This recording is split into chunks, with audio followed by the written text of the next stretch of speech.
I'm 76 years old, and there's something I wish someone had told me when I was younger. You don't recognize the last time. While it's happening, my name is Robert. And for most of my life, I thought endings would be obvious. Big, loud, marked, like a final scene in a movie.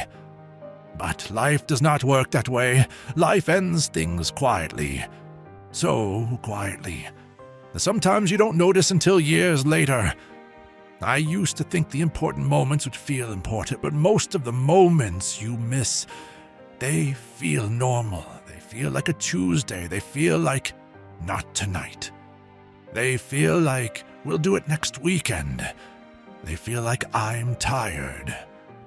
When my daughter Emily was little, she asked me to read to her before bed. Every night. Same book, same pages, same little ritual. She'd bring the book to the edge of the bed and pat the blanket beside her like she was saving a seat. I'd sit down, clear my throat, and do the voices. The silly voices, the scary voice, the soft voice. Sometimes I was exhausted, sometimes I rushed, sometimes I checked the clock. But I always assumed there would be another night, because why wouldn't there be? One night I came home late. Work had run long. I was irritated for no reason. You know, the kind of irritation that has nothing to do with anyone at home. Emily came out of her room holding the book. She didn't say much, she just held it up, like an offering. I remember looking at her and saying, "Not tonight, sweetheart. Tomorrow." And I meant it. I really meant it. Tomorrow sounded so safe. Tomorrow sounded guaranteed. But tomorrow came, and she didn't ask. The next night she was already in bed. The book wasn't on the pillow. The next week she stopped coming out. And I didn't think much of it. I thought she was growing up. I thought, kids do that. I thought there would be other rituals, other chances. I didn't realize that was the last time she would ever ask me. Years later, when we were moving things into a smaller house, I found that book. It was in a box with old school papers and a stuffed animal missing one eye. The spine was cracked. A few pages were bent where tiny fingers used to hold them open. I sat on the floor, just staring at it, and it hit me. Not like a memory, like a loss, because I could picture her standing in the hallway, holding it out. And I could hear my own voice saying, "Tomorrow."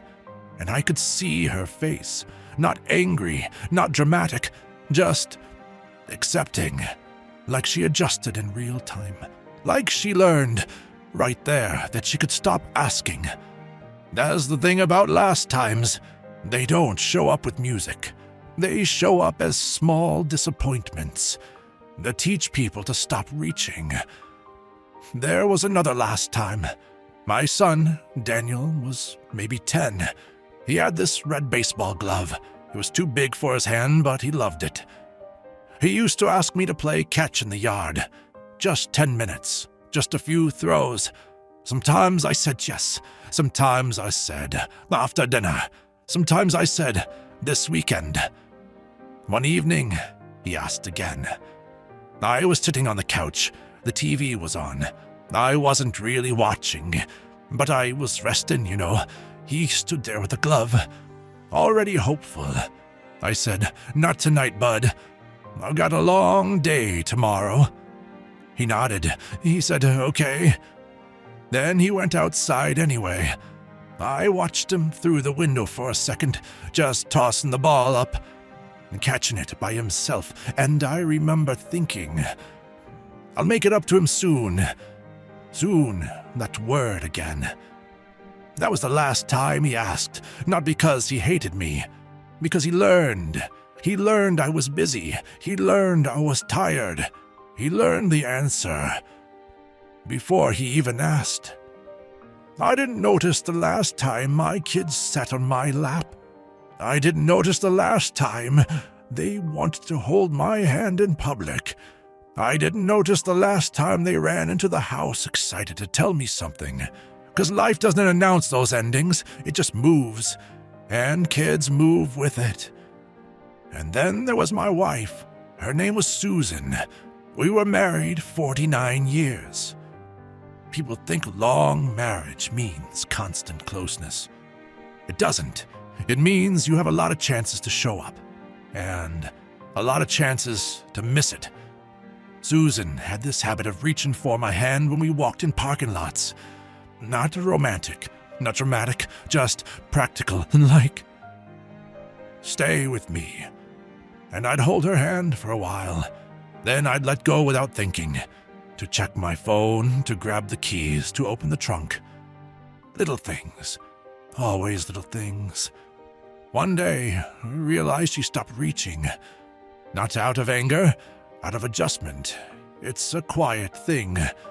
When someone stops reaching, it's a sign they've learned how to be alone next to you. And I wish I had noticed sooner. The anchor moment for me, the moment I can't forget, was the day we cleaned out her nightstand.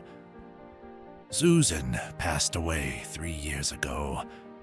Not suddenly, not violently, just life ending the way it ends. Slowly, I was sorting through the drawer and found a folded note. It was written in her handwriting.